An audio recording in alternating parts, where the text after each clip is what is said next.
Okay, so before getting into the review itself, I'll answer the obvious question I think a lot of people are going to have for me, which is have I pretty much seen the opening for the Sakamoto Days anime? And yes, I have, and I'll wait to go into complete detail when I do the actual first episode review.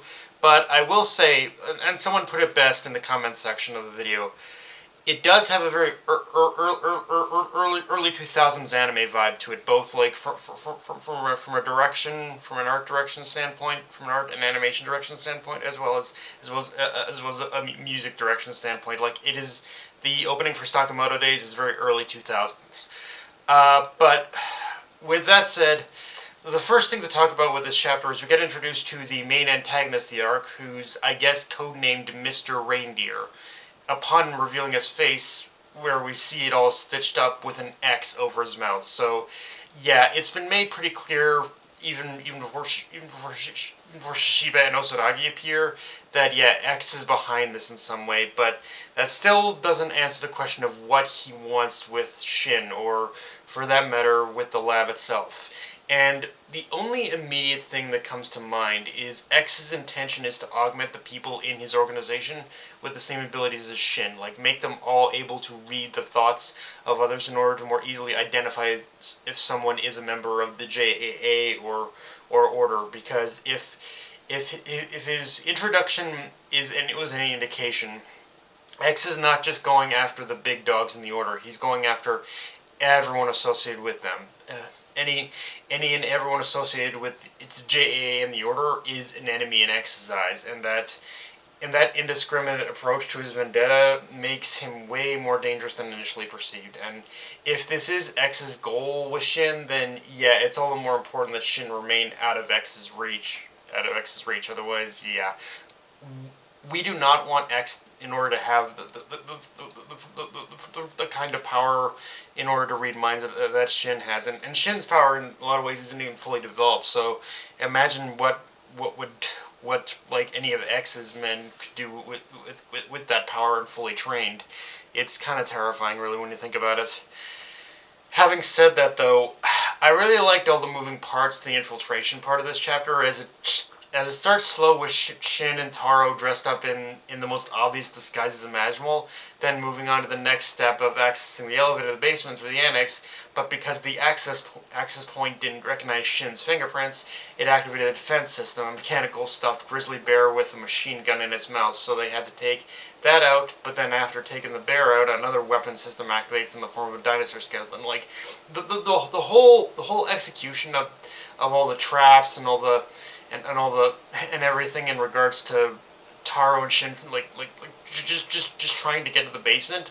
It's a total mousetrap scenario with one thing triggering the next, and I really do love it. Although admittedly, this section of the chapter is where the pacing of the chapter, it was a little bit at its slowest. But again, it was still a very fun kind of way of executing the infiltration. Of course, outside of just the infiltration, we do also have Shiba and Osaragi now a part of this arc as well, makes me, which makes a reunion between them and Taro interesting in the sense where it's definitely going to make the character dynamics in this arc a little more interesting.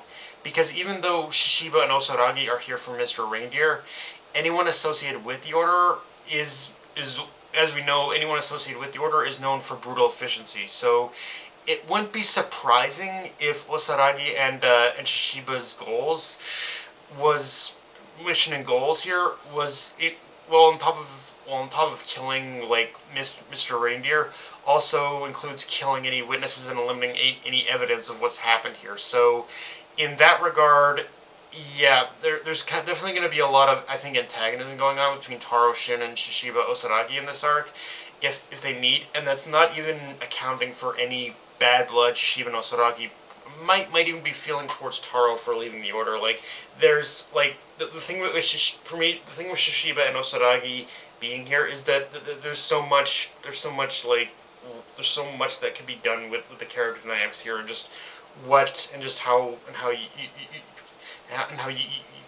how Suzuki manages to kind of like flesh out that dynamic is kind of intriguing to me.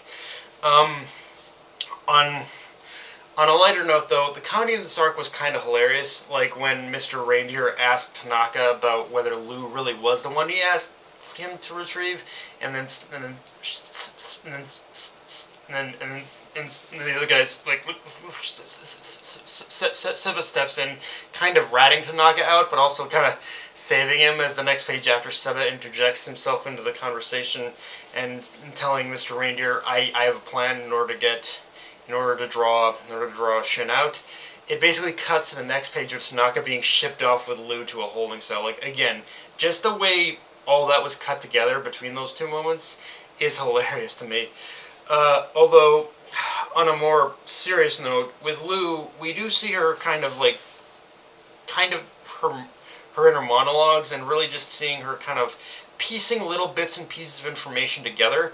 So I wouldn't be surprised if for the rest of this, for like Lou's role in this arc is going to be her like gathering any and all information she can while being locked up, by just listening in on conversations and just paying attention to little details that she can see. Like I think Lou is going to be about